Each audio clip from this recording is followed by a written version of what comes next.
Remember to subscribe to our YouTube channel at NDN TV Nigeria. Click on the subscribe button and be the first to get notifications. Stakeholders in Rivers State are calling for an end to the continued romance between Governor Similaye Fubara and his predecessor, Nyesom Wike, to pave way for purposeful governance. The stakeholders who observed that the Governor Fubara's continued allegiance to his estranged political godfather might put an end to his political career sooner than he thinks. They advised him to liberate himself. After a protracted litigation which ensued from the March 2023 election that threw Sir Similaye Fubara as governor of Rivers State, the Supreme Court recently delivered a final verdict authenticating him as a duly elected governor of Rivers State.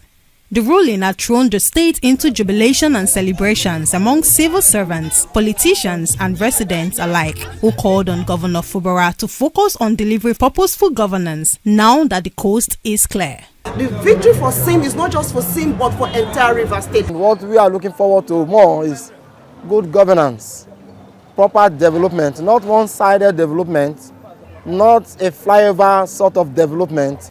Addressing Rivers people after the verdict, Governor Fubara had paid homage to his political godfather, Nyesom Wike. It will also be unfair for me not to appreciate the minister, my Oga. I want to say thank you for all their support. However, the seeming romance and loyalty of Sim to Wike did not go down well with some stakeholders in Rivers State. They called on him to take a stand already, observing that his continued allegiance to the FCT minister portrays him as a sheep being led to the slaughter and might hamper his ability to deliver purposeful governance. This is the power game from the history. It's something that either you fight to stand or some other person hits you. This is a game of dog eat dog. And Sim has not realized himself. You don't allow enemies to gather you. Babangida said bring them close does not mean you put them in their bedroom to watch you out. While some political watchers believe that the Supreme Court ruling had laid to rest all legal battles and political tensions in the state, others advised Governor Sim to be on the watch out as there are more hurdles before him which he must succumb in order to be totally liberated from his estranged political godfather. Their interest does not marry any longer. Whether the interest marry or not, it shouldn't be that kind of interest that is going to distract the governor from giving good and quality service to Rivers people.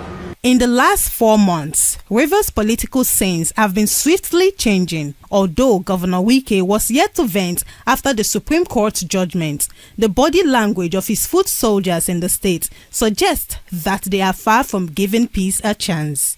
You would recall that in the heat of the Rivers political storm, some 27 lawmakers loyal to Wike defected from the party that fielded them, leading to the pronouncement of their positions vacant, suggesting that they were no longer lawmakers in the eyes of the law.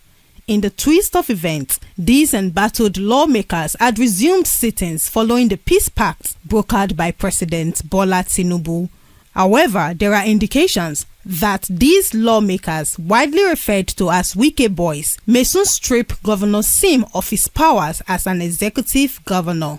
We know they are illegitimate assembly.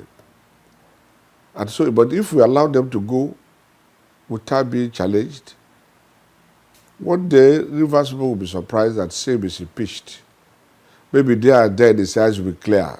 This follows their recent overriding of the governor's assent to the reprobation of some 4 bills which are perceived to have been proposed just to keep Wike's supposed political structure intact in the state. We have also viewed the bills that the Assembly is working on presently as an attempt, an unholy attempt, to sustain the so-called political structure of the Est administration. You see, all of those things are shenanigans and it will not work. On the other hand, the Rivers State Elders and Leaders Forum have sued for peace between the 2 Rivers political giants, Sir Fubara and Barrister Wike, noting that it was time to shield their swords in the best interest of the state. In this context, there is no victor, no vanquished. This judgment lays to rest. The era of strong men but protects and encourages strong and viable institutions. Let all political guns be silent forever. Consistent with the current trend, Rivers people have continued to ask questions such as, is Sir Fubara holding brave for Wike? Can there be peace without justice and fairness? These and many other questions are begging for answers in the Rivers political affair. Inside the Niger Delta,